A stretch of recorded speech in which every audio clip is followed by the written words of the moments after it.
Hello વિદ્યાર્થી મિત્રો, આપ સૌનું આપણી યુટ્યુબ ચેનલ પર હાર્દિક સ્વાગત છે। તો આજે હું તમારા માટે લઈને આવી ગઈ છું ધોરણ 9 વિષય કમ્પ્યુટર પાઠ 1 કમ્પ્યુટર પરિચયના સ્વાધ્યાયના તમામ પ્રશ્નોના ઉત્તરોની સમજૂતી, તે પણ આપણી કમ્પ્યુટરની નવી બુક પ્રમાણે। તે પહેલાં તમે જો આપણી ચેનલને લાઇક અને સબસ્ક્રાઈબ ન કરી હોય તો તે જરૂરથી કરી દેજો। તો ચાલો આપણે આ સ્વાધ્યાયના તમામ પ્રશ્નોના ઉત્તરોની સમજૂતી મેળવીએ। તો અહીં આપણા સ્વાધ્યાયનો પહેલો પ્રશ્ન છે કે કમ્પ્યુટરના મૂળભૂત ઘટકોની યાદી બનાવો, દરેક ઘટક વિશે ટૂંકમાં વર્ણન કરો। તેના જવાબમાં થશે કે કમ્પ્યુટરના મૂળભૂત ઘટકોની યાદી નીચે મુજબ છે। પહેલું ઇનપુટ યુનિટ, બીજું મેમરી, ત્રીજું CPU એટલે કે સેન્ટ્રલ પ્રોસેસિંગ યુનિટ અને ચોથું આઉટપુટ। તેમાં પહેલું છે આપણું ઇનપુટ।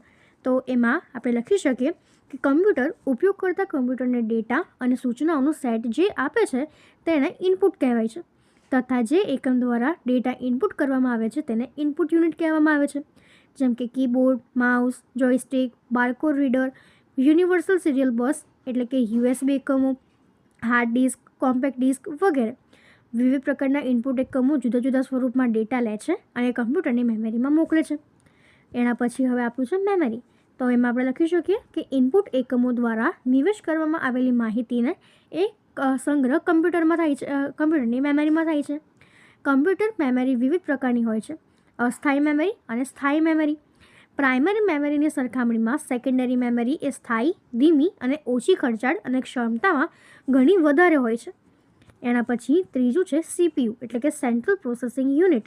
તો ઇનપુટ ડિવાઇસ દ્વારા જે નિવેશ કરવામાં આવે છે તેનો સંગ્રહ કમ્પ્યુટરની મેમરીમાં થાય છે અને તે પછી સેન્ટ્રલ પ્રોસેસિંગ યુનિટ અથવા તો પ્રોસેસર દ્વારા તેની ઉપર પ્રક્રિયા કરવામાં આવે છે। કંટ્રોલ યુનિટ એટલે કે CU દ્વારા સૂચનાઓના અમલનું સંચાલન તથા કમ્પ્યુટરના અન્ય ભાગોનું કાર્યનું નિયંત્રણ કરવામાં આવે છે। ALU અને CU મળીને સેન્ટ્રલ પ્રોસેસિંગ યુનિટ એટલે કે મધ્યસ્થ પ્રક્રિયક એકમ, જેનો ઇંગ્લિશ વર્ડ છે સેન્ટ્રલ પ્રોસેસિંગ યુનિટ એટલે કે CPU બને છે, કે જેને કમ્પ્યુટરનું મગજ પણ કહેવામાં આવે છે। એના પછી ચોથું છે કે આઉટપુટ યુનિટ। તો પ્રોસેસિંગ યુનિટ દ્વારા તૈયાર કરાયેલા પરિણામને આઉટપુટ યુનિટ દ્વારા ઉપયોગકર્તાને રજૂ કરવામાં આવે છે। મોનિટર એ વિઝ્યુઅલ સ્ક્રીન એટલે કે દ્રષ્ટિ વિષયક પડદો છે કે જે માહિતીને પ્રદર્શિત કરે છે। અગાઉના શ્વેત, શ્યામ અને રાખોડી શેડના મોનિટર પર માત્ર શાબ્દિક અને આંકડાકીય માહિતી જ પ્રદર્શિત થતી હતી, જ્યારે હાલમાં વપરાતા રંગીન મોનિટરો એ શાબ્દિક અથવા તો આંકડાકીય માહિતી પણ દર્શાવી શકે છે અને ઉપરાંત ઉચ્ચ ગુણવત્તા ધરાવતા ગ્રાફિક્સ અને એનિમેશન પણ દર્શાવે છે। ધ્વનિ એટલે કે સાઉન્ડનું નિર્ગમન કરવા માટે વિશિષ્ટ એકમો, સ્પીકર્સ અને હેડફોન્સનો ઉપયોગ કરવામાં આવે છે, જ્યારે કમ્પ્યુટરમાંના લખાણને છાપવા માટે પ્રિન્ટરનો ઉપયોગ કરવામાં આવે છે। આ ઉપરાંત નિર્ગમને વેબસાઇટ પર પ્રદર્શિત કરી શકાય છે અથવા ઇન્ટરનેટ મારફતે ફાઇલ સ્વરૂપે મોકલવામાં આવે છે। તો હવે એના પછીનો આપણો બીજો પ્રશ્ન છે કે કમ્પ્યુટરના મૂળભૂત ઘટકો સાથેનો બ્લોક ડાયાગ્રામ દોરો અને આ આકૃતિને સમજાવો। તો અહીં ઇનપુટ, મેમરી, પ્રોસેસર અને આઉટપુટ એ કમ્પ્યુટરના મૂળભૂત ઘટકો છે કે જેની આપણે આ પ્રમાણેની આકૃતિ દોરી શકીએ છીએ, કે જેમ આપણે જોઈ શકીએ છીએ કે કમ્પ્યુટરને ઇનપુટ મળે છે, તેમાંથી તે CPU પાસે જાય છે। CPUમાં મેમરી રહેલી હોય છે કે જેમાં પ્રાઇમરી મેમરી અને સેકન્ડરી મેમરી હોય અને તેના પર પ્રક્રિયા થઈને આપણી પાસે આઉટપુટ મળે છે। તો ચાલો આપણે આ પ્રક્રિયાને સમજાવીએ। તો આપણે લખી શકીએ કે કમ્પ્યુટરને કોઈ કાર્ય કરવા માટે સૂચનાઓ આપવાની જરૂર પડે છે। ઉપયોગકર્તાએ આપેલી સૂચનાઓનો અમલ કરવા માટે અને ગણતરીઓ કરવા માટે કમ્પ્યુટર ઇનપુટ લઈ શકે તે પ્રકારની રચનાની જરૂરી પડે છે। ઇનપુટ કરવાની આ રચના ડેટા અને સૂચનાઓને કમ્પ્યુટરમાં દાખલ કરવામાં મદદ કરે છે। આ એકમને ઇનપુટ યુનિટ કહેવાય છે। માઉસ અને કીબોર્ડ એ ઇનપુટ ડિવાઇસ છે જે નિવેશ એટલે કે ઇનપુટના કાર્ય માટે વપરાય છે। ઇનપુટ ડિવાઇસ દ્વારા કરવામાં આવેલા નિવેશકનો સમૂહ એ કમ્પ્યુટરની મેમરીમાં થાય છે અને તે પછી પ્રોસેસિંગ યુનિટ અથવા તો પ્રોસેસરમાં આવેલા કંટ્રોલ યુનિટ અથવા એર્થમેટિક લોજિક યુનિટ એટલે કે ALU દ્વારા તેની પર પ્રક્રિયા કરવામાં આવે છે। પ્રક્રિયાથી તૈયાર થયેલા પરિણામને આઉટપુટ યુનિટ દ્વારા ઉપયોગકર્તાને રજૂ કરવામાં આવે છે અને મોનિટર અને પ્રિન્ટર એ આપણા આઉટપુટ ડિવાઇસ છે। મારા વહાલા વિદ્યાર્થી મિત્રો, તમે આ જે વિડીયો જોઈ રહ્યા છો તેને થોડું આમ નીચે કરવાનું થશે અને આપણે ચેનલ જે છે એ મિત્રો ખાસ તેને સબસ્ક્રાઇબ કરી અને બાજુમાં જે હાઈપનું બટન આપેલું છે તેના પર એક વખત સિમ્પલી ક્લિક કરી દેવાનું છે। ક્લિક કરશો એટલે તમને જે હાઈપનું હોય એ ઓપ્શન આપશે, તેના પર તમારે એક વખત મિત્રો હાઈપ આપવાની થશે। તો હવે એના પછીનો આપણો ત્રીજો પ્રશ્ન છે કે પ્રચલિત ઇનપુટ આઇકમો કયા કયા છે? તેનો જવાબ થશે કે keyboard, mouse, joystick, barcode reader, universal serial bus એકમો એટલે કે USB એકમો, હાર્ડ ડિસ્ક અને કોમ્પેક્ટ ડિસ્ક એટલે કે CD એ વગેરે આપણા પ્રચલિત ઇનપુટ એકમ છે. એવી જ રીતે ચોથો પ્રશ્ન છે કે પ્રચલિત આઉટપુટ એકમ કયા કયા? તો મોનિટર, પ્રિન્ટર, સ્પીકર્સ, હેડફોન્સ વગેરે આપણા પ્રચલિત આઉટપુટ એકમ છે. તો હવે એના પછીનો આપણો પાંચમો પ્રશ્ન છે કે પ્રાઇમરી અને સેકન્ડરી મેમરી વચ્ચેનો તફાવત જણાવો. તો સૌપ્રથમ આપણે પ્રાઇમરી મેમરી વિશે લખીએ કે પ્રાઇમરી મેમરી માહિતીનો ક્ષણિક કે ટૂંકા ગાળા માટે સંગ્રહ કરે છે, જ્યારે સેકન્ડરી મેમરી છે એ માહિતીનો લાંબા સમય માટે સંગ્રહ કરે છે. કમ્પ્યુટરની સ્વિચ બંધ કરવામાં આવે છે અને અથવા તો કમ્પ્યુટરને રીસેટ કરવામાં આવે ત્યારે પ્રાઇમરી મેમરીમાં રહેલી માહિતીનો નાશ થાય છે. જ્યારે કમ્પ્યુટરની સ્વિચ બંધ કરવામાં આવે અથવા તો કમ્પ્યુટરને રીસેટ કરવામાં આવે ત્યારે સેકન્ડરી માહિતીમાં મેમરીમાં રહેલી માહિતી જે છે એનો નાશ થતો નથી. પ્રાઇમરી મેમરી અસ્થાયી, વધુ ખર્ચાળ અને ક્ષમતામાં ઘણી ઓછી છે, જ્યારે સેકન્ડરી મેમરી એ સ્થાયી, ધીમી, ઓછી ખર્ચાળ અને ક્ષમતામાં ઘણી વધારે છે. તો આપણે આ રીતે તેનો તફાવત લખી શકીએ. એના પછીનો આપણો છઠ્ઠો પ્રશ્ન છે ALU શું છે? તેનું પૂર્ણ સ્વરૂપ જણાવો અને એક લીટીમાં તેનું કાર્ય જણાવો. તો કમ્પ્યુટરમાં ગાણિતિક કે તાર્કિક ગણતરીઓ જે એકમમાં થાય છે તેને એર્થમેટિક લોજિક યુનિટ એટલે કે ગાણિતિક તાર્કિક એકમો એટલે કે ALU કહેવામાં આવે છે. એના પછીનો આપણો સાતમો પ્રશ્ન છે કે CU શું છે? તેનું સંપૂર્ણ સ્વરૂપ જણાવો અને એક લીટીમાં તેનું કાર્ય સમજાવો. તો CUનું આખું નામ કંટ્રોલ યુનિટ છે. કંટ્રોલ યુનિટ કમ્પ્યુટરને આપવામાં આવતી સૂચનાઓના અમલનું સંચાલન કરે છે અને કમ્પ્યુટરના અન્ય ભાગોનું કાર્યનું નિયંત્રણ કરે છે. આઠમો પ્રશ્ન છે કે કયા ભાગને કમ્પ્યુટરનું મગજ કહેવામાં આવે છે અને શા માટે? તો અહીં સેન્ટ્રલ પ્રોસેસિંગ યુનિટ એટલે કે CPU એટલે કે સેન્ટ્રલ પ્રોસેસિંગ યુનિટને આપણે કમ્પ્યુટરનું મગજ કહીએ છીએ. સેન્ટ્રલ પ્રોસેસિંગ યુનિટ અથવા તો પ્રોસેસર એર્થમેટિક લોજિકલ યુનિટ એટલે કે ALU તથા કંટ્રોલ યુનિટ એટલે કે CU એ બે ભાગો મળીને બને છે. તો હવે એના પછી આપણે લખીએ કે કમ્પ્યુટરમાં ગાણિતિક તથા તાર્કિક ગણતરીઓ એર્થમેટિક લોજિકલ યુનિટ એટલે કે ALUમાં થાય છે. કંટ્રોલ યુનિટ કમ્પ્યુટરને અપાયેલા સૂચનાઓના અમલનું સંચાલન અને કમ્પ્યુટરના અન્ય ભાગના નિયંત્રણનું કાર્ય કરે છે. આમ કમ્પ્યુટર દ્વારા કરવામાં આવતા મુખ્ય કાર્ય CPU દ્વારા થતા હોવાથી તેને કમ્પ્યુટરનું મગજ પણ કહેવામાં આવે છે. CPUમાં કેટલીક અતિ ઝડપી મેમરી એટલે કે સ્ટ્રેચ મેમરીઓ પણ હોય છે. એના પછી હવે આપણો નવમો પ્રશ્ન છે કે કમ્પ્યુટરની લાક્ષણિકતાઓ કઈ કઈ છે? તો સ્વયં સંચાલન, ચોકસાઈ, માહિતીની લાંબા સમય માટે સંગ્રહ, એકરૂપતા અને પ્રોસેસિંગની ક્ષમતા જેવી લાક્ષણિકતાઓના કારણે કમ્પ્યુટર વધારે ઉપયોગી બને છે. કોઈપણ કાર્ય કરવા માટે આ લાક્ષણિકતાઓ કમ્પ્યુટરને કાર્યક્ષમ બનાવે છે. જેમાં પહેલું છે સ્વયં સંચાલન એટલે કે ઓટોમેશન.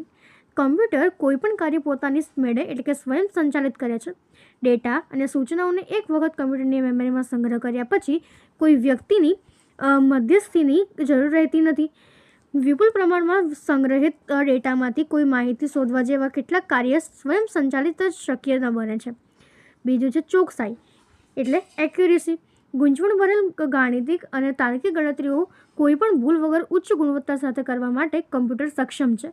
જાણતા કે અજાણતા ગાર્બેજ એટલે કે ખરાબ એટલે કે ખોટું ઇનપુટ આપવામાં આવે તો ગાર્બેજ એટલે કે ખોટું પરિણામ પણ મળે છે કે જેને ગાર્બેજ ઇન ગાર્બેજ આઉટ એટલે કે GIGO કહે છે.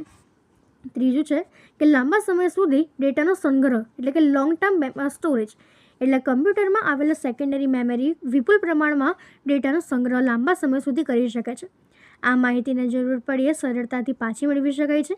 જ્યાં સુધી માહિતી ડિલીટ કરવામાં એટલે કે ભૂંસી નાખવામાં ન આવે ત્યાં સુધી તે માહિતી મેમરીમાં સંગ્રહિત રહે છે. ચોથું છે યાંત્રિક અને પુનરાવર્તિત કાર્યની ક્ષમતા ability to perform mechanical and repetitive task. તો કમ્પ્યુટર યાંત્રિક એટલે કે મિકેનિકલ તથા પુનરાવર્તિત કાર્ય કરવા માટે સક્ષમ છે. કાર્યમાં રસ ઓછો થઈ જવો, ગમવું અણગમવું, શારીરિક ક્ષમતા જેવી માનવ મર્યાદા કમ્પ્યુટર ધરાવતું નથી. પાંચમું છે પ્રોસેસિંગ કરવાની ક્ષમતા. તો એમાં આપણે લખી શકીએ કે અગાઉથી નક્કી કરેલી સૂચનાઓના અમલ માટે કમ્પ્યુટરને પ્રોગ્રામ કરી શકાય છે. પ્રોગ્રામ એક વખત લખવામાં આવે છે તથા તેનો અમલ અનેક વખત કરી શકાય છે કે જેથી પુષ્કળ સમય અને નાણાંનો બચાવ થાય છે. 10મો પ્રશ્ન છે સોફ્ટવેરની વ્યાખ્યા આપો. સોફ્ટવેરના મુખ્ય ભાગ કયા કયા છે? તો કમ્પ્યુટર એક બહુલક્ષી યંત્ર છે. તે પોતાની જાતે કોઈપણ કાર્ય કરી શકતું નથી. કોઈપણ ઇચ્છિત કાર્ય કરવા માટે કમ્પ્યુટરને ડેટા અને મશીન સમજી શકે તેવી ક્રમિક શ્રેણીની સૂચનાઓ જરૂર પડે છે. સૂચનાઓની ક્રમિક શ્રેણીના સમૂહને આપણે પ્રોગ્રામ કહીએ છીએ. કોઈપણ કાર્ય કરવા માટે એક પછી ક્રમશઃ સૂચનાઓની તૈયાર કરવામાં આવે છે અને માર્ગદર્શિતાને એલ્ગોરિધમ કહેવાય છે. તથા એલ્ગોરિધમ મુજબ કોઈપણ ચોક્કસ કાર્ય કરવા માટે તૈયાર કરવામાં આવેલા તર્ક એટલે કે લોજિકને સોફ્ટવેર કહેવાય છે. આમ સોફ્ટવેર અર્થાત કમ્પ્યુટર પ્રોગ્રામ્સ, ડેટા અને પ્રોગ્રામ સંબંધિત દસ્તાવેજ જેમ કે કોમેન્ટ્સ અને ટિપ્પણનો સમૂહ. એના પછીનો આપણો 11મો પ્રશ્ન છે કે હાર્ડવેરની વ્યાખ્યા લખો અને હાર્ડવેરના 2 ઉદાહરણ આપો. તો આપણે લખી શકીએ કે સોફ્ટવેર કરતાં અલગ કીબોર્ડ, માઉસ, મધ્યસ્થ પ્રક્રિયક એકમ CPU અને અન્ય પરિધિતિ એકમો એટલે કે પેરેબલ ડિવાઇસીસ કે જે ભૌતિક ભાગ છે કે એકમ છે તેને આપણે હાર્ડવેર કહીએ છીએ. હાર્ડવેર એ કમ્પ્યુટરના સર્વભૌતિક અર્થાત જેને કોઈ જોઈ શકાય નહીં કાં તો અડી શકાય એવા ભાગ માટે વપરાતો એક વ્યાપક શબ્દ છે. Mouse, monitor, keyboard, CPU, printer વગેરે આપણા હાર્ડવેરના ઉદાહરણો છે. તો હવે એના પછીનો આપણો 12મો પ્રશ્ન છે કે આપેલ વિકલ્પમાંથી યોગ્ય વિકલ્પ પસંદ કરો. તો ચાલો એમાં આપણો પહેલો પ્રશ્ન છે કે નીચેનામાંથી કમ્પ્યુટરનો લાક્ષણિક કાર્યપ્રવાહ કયો છે. તો એનો આપણો કરેક્ટ ઓપ્શન થશે ઓપ્શન બી, ઇનપુટ, પ્રક્રિયા અને આઉટપુટ. બીજું છે કે નીચેનામાંથી કઈ બાબત એવી છે જે ડેટા અને અમલ કરવાની સૂચનાઓને કમ્પ્યુટર યાદ રાખે છે તે સાથે એકરૂપ છે. તો ઓપ્શન એ, સંગ્રહિત પ્રોગ્રામનો ખ્યાલ. ત્રીજો પ્રશ્ન છે કોઈ કાર્ય કરવા માટે યંત્ર સમજી શકે તે સ્વરૂપમાં લખી ક્રમશઃ સૂચનાઓના સેટ એ શેનો નિર્દેશ કરે છે. તેનો જવાબ થશે ઓપ્શન એ, પ્રોગ્રામનો.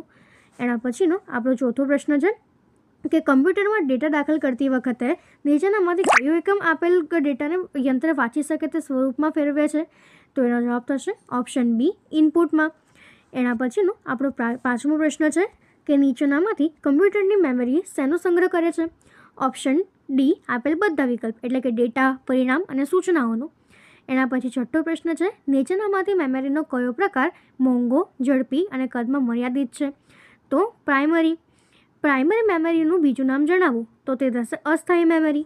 એના પછીનો આપણો 8મો પ્રશ્ન છે કે નીચેનામાંથી સેકન્ડરી મેમરીની કઈ લાક્ષણિકતાઓ છે.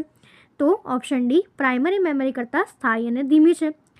9મો પ્રશ્ન હાર્ડ ડિસ્ક અને કોમ્પેક્ટ ડિસ્ક એટલે CDC નીચેનામાંથી કયા પ્રકારના એકમના ઉદાહરણ છે. તો એ સેકન્ડરી થશે. નીચેનામાંથી કયો એકમ ગાણિતિક અને તાર્કિક ગણતરી કરે છે. તો ગાણિતિક તાર્કિક એકમ. એના પછીનો આપણો 11મો પ્રશ્ન છે નીચેનામાંથી કયો એકમ સૂચનાઓના અમલનું સંચાલન અને કમ્પ્યુટરના અન્ય ભાગોના કાર્ય ઉપર નિયંત્રણ કરે છે. તો એ થશે કંટ્રોલ. એના પછી આપણો 12મો પ્રશ્ન છે કે ALU અને કંટ્રોલ યુનિટ સુસંગઠન શું બનાવે છે. Option A, central processing unit બનાવે છે. એના પછીનો આપણો 13મો પ્રશ્ન છે નીચેનામાંથી કયું આઉટપુટ એકમનું ઉદાહરણ છે. Option C, printer.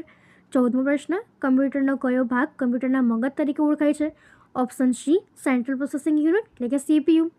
તે 15મો પ્રશ્ન GIGUનું પૂર્ણ નામ શું છે. તો garbage in, garbage out. Option A. 16મો પ્રશ્ન છે નીચેનામાંથી શું સોફ્ટવેરનો ભાગ છે. તો તે થશે ઓપ્શન ડી, આપેલ બધા વિકલ્પ એટલે કે સૂચનાઓ, ડેટા અને દસ્તાવેજીકરણ એટલે કે ડોક્યુમેન્ટેશન. એના પછી આપણો 17મો પ્રશ્ન છે કે નીચેનામાંથી કયો વિકલ્પ હાર્ડવેર શબ્દનો નિર્દેશ કરે છે. ઓપ્શન સી, કમ્પ્યુટરના ભૌતિક ભાગ. તો અહીં આપણો આ સ્વાધ્યાય પૂર્ણ થાય છે. જો તમને આમાં કોઈ પણ ડાઉટ હોય તો કોમેન્ટ સેક્શનમાં જરૂરથી જણાવજો અને આપણી ચેનલને લાઇક અને સબસ્ક્રાઈબ જરૂરથી કરી દેજો. Thank you.